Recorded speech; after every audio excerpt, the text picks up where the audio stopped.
Hi guys, and welcome back to another video. Peter Kennedy, Kennedy's Garage, Portlaw.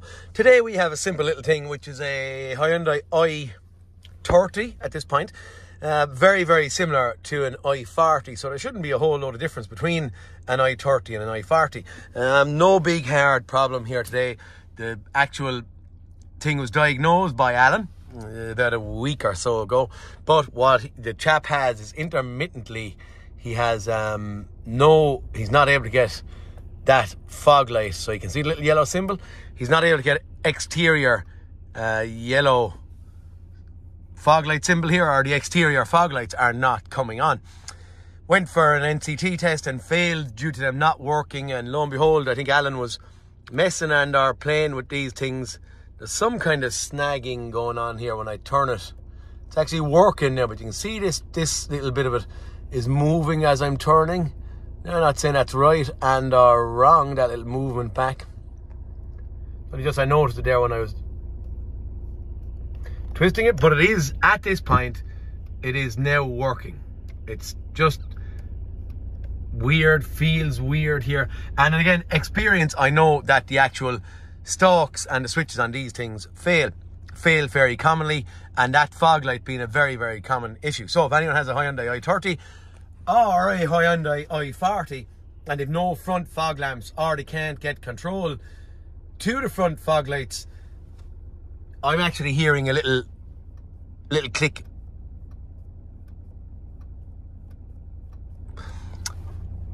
I think the key of seed is actually the same steering column cluster. So we're going to get a set of switches, we're going to get an airbag off it, get this thing swapped out. Pity I couldn't show you that it wasn't working, but it wasn't working. At this point in time it is working, but it's just a steering column switch replacement. I'm going to get the parts, start giving you part numbers and start swapping around stuff. I get a few spanners. I'm actually doing it outside, my workshop is full, so I'm just doing it out here in the open, kneel down, get it done as fast as we can and roll on into the next one. Okay, so this is, we're going to get a few spanners and get going. Okay, we're after getting a fast gap in my workshop, so we're going in. I'm going to pull off the plastic cowling first. One bolt down here. We'll have a bolt on each side. I'm leaving the car running so I can turn the steering wheel to get these out fairly handy. Once I've them out, the cowling will come off, and then we get in at our airbag. I don't think I need to, but I'm just leaving that crack connected while I'm getting in at these and leaving the steering wheel on it so I can get the cowling off it, okay? Okay guys, to pop off the airbag was actually awesome easy. I don't know why everyone couldn't make it that easy, but in here I'm only using a little 20 Torx, just a small kind of a chunky or a bulky top thing, just straight in at that angle, press, boop.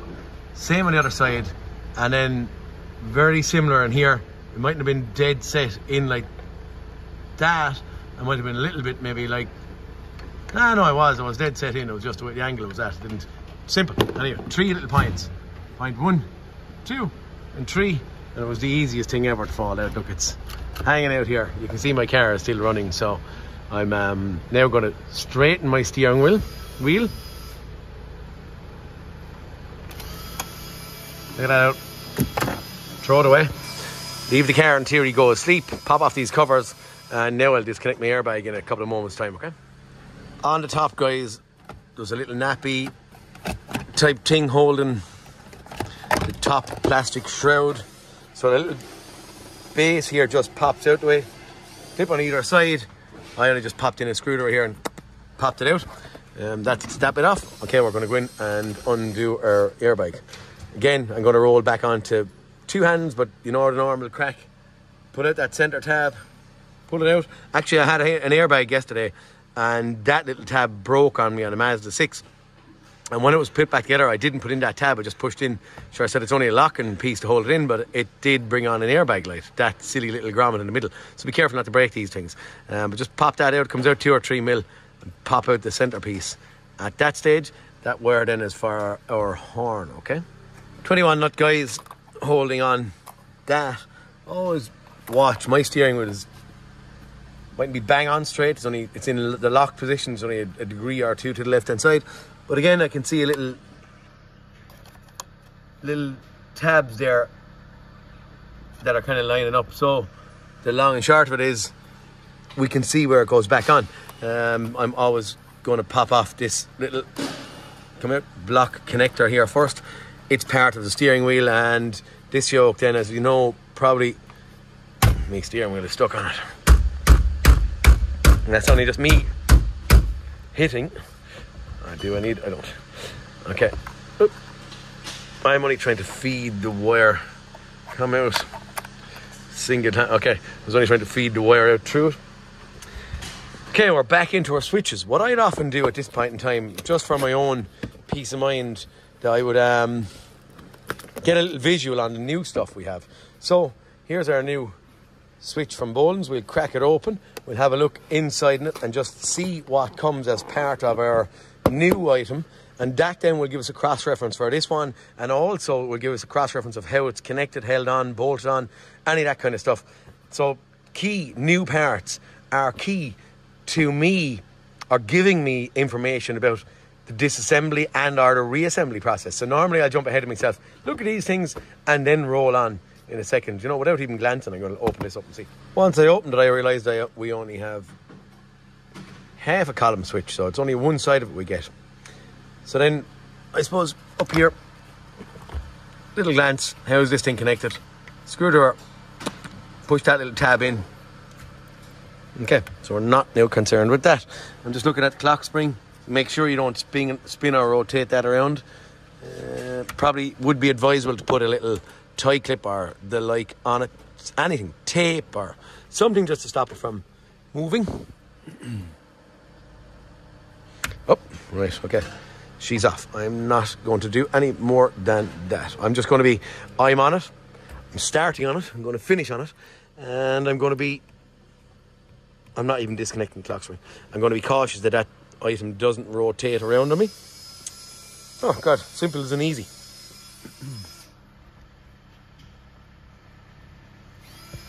Too easy, lads. Okay, I'm going to get these 2 screws and then we'll look at the block connector on the back of it after that point, okay? Okay, 2 screws removed. Just stick my eyes underneath and I can see there's a little press in thing. Little press in thing that doesn't work for me. Hey, she does work. Okay. That's only caught on 2 little things. Not nice and handy now. Okay. Throw it down there. Where's my new one?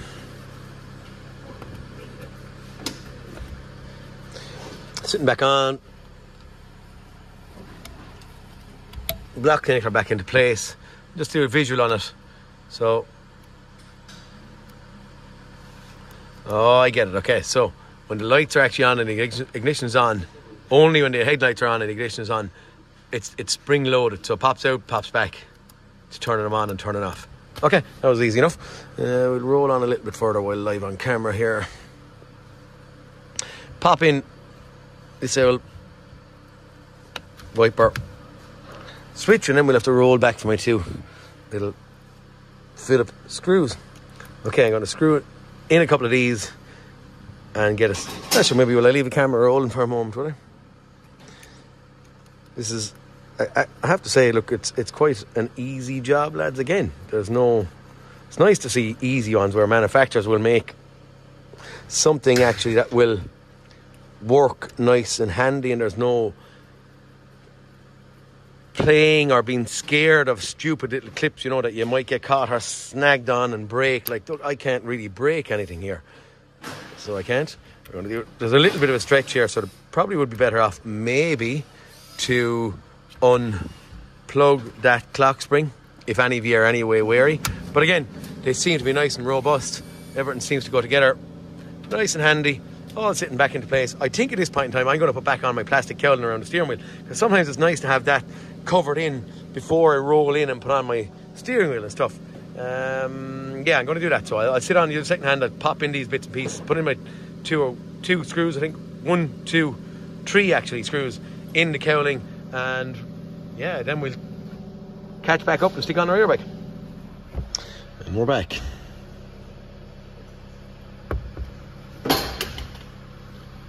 Sure it might.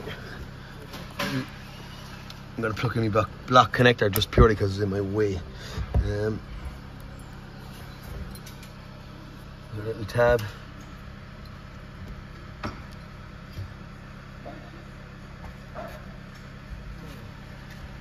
you can't actually see it. I can see it, you can't see it.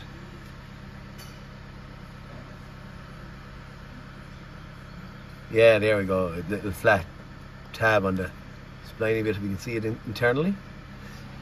Okay, that's that. I'm going to get on my little 21 nut back on. I think I've said this on numerous and multiple videos before. Look, maybe some lad would say we should be torquing these things, you know, to X amount of torque. I don't, I just squeeze it. Now, a lad did ask me, and it's a good friend of mine, he did say to me one time, and he'd be fairly prevalent on being meticulous and right. He said, but you don't have to tighten it with a power tool. I don't like tightening steering column bits with a power tool, so no is the answer to that one. But anyway, that's it back on. We're going to send on my airbag. I'm actually going to use my two hands just to push in the block connector. I think I'd normally say this as well. Don't push that tab, push it there rather than there, okay? I'll usually sit them in kind of like that and work away from the bottom. I'll push it in and I'll show you again in a second. That's pushed in. Little lock and tab in. Have my wire sitting in place. Oh, try and catch it. Actually, look, there's the little button that we just pressed against to release these things. That's actually a really nice idea. Okay, get our key. Well, which one up here?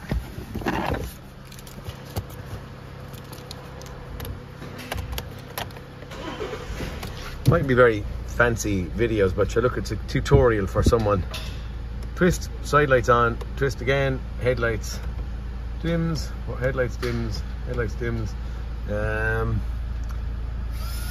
fog lights. Okay, so once we go one click forward, it stays there to turn on the front ones. Second click turns on and off. So back off, and then turn off the lights, turn off the fog lights again, okay? Okay, that's it. Have we got indicators? We have. Yeah, we have everything working. That was a nice, fast and easy one. Did I show a part number? I didn't actually show a part number. Hold on. Sorry, I'm trying to find a box. Assuming that there is the long part number. The only number is on the box, so I'm gonna go with that one, okay? Yeah, that's it for this one. Really simple. 2017 Hyundai i30. Indicator, light switch, all that kind of stuff. You're replaced. If any of you are anyway interested, the boot door is intermittently not opening as well. Switch in the boot door is the problem there. If anyone's going to clock this stuff in their head and know for, you know, years moving forward. But that's a really simple one. It's really straightforward, guys. But that's it for this one, lads. And I'll talk to you all in the next cartoon. Peter Kennedy, please like and subscribe, and I'll talk to you all later. Thanks, guys.